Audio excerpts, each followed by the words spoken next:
5 আগস্টের পর থেকে বন্ধ আছে সরকারের তথ্য ও যোগাযোগ প্রযুক্তি বিভাগের ফেসবুক পেজ ও ইউটিউব চ্যানেল। গেল 10 বছর এই পেজটি সক্রিয় থাকলেও সরকার পতনের পর থেকে আর খুঁজে পাওয়া যাচ্ছে না। জানা গেছে, এই পেজ ও চ্যানেলের পাসওয়ার্ড জানেন শুধু সাবেক আইসিটি প্রতিমন্ত্রী জুনায়েদ আহমেদ পলক।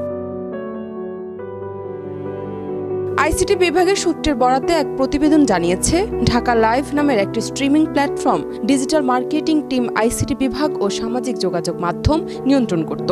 বর্তমানে ঢাকা লাইভের ওয়েবসাইট ও ফেসবুক পেজ বন্ধ আছে। তাদের প্রধান কার্যালয় তালাবদ্ধ অবস্থায় দেখা গেছে।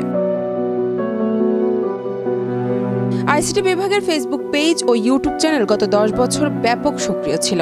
বিভাগ সংশ্লিষ্ট বিভিন্ন তথ্য ও কর্মসূচি সম্পর্কে নিয়মিত পোস্ট দেওয়া হতো। পলক কোথায় গিয়েছেন, কোন সভা করেছেন, কি বক্তব্য দিয়েছেন, এসব তথ্য, ছবি ও ভিডিও দেওয়া হতো নিয়মিতভাবে। কিন্তু সরকার পতনের পর ফেসবুক পেজ ও ইউটিউব চ্যানেল খুঁজে পাওয়া যাচ্ছে না।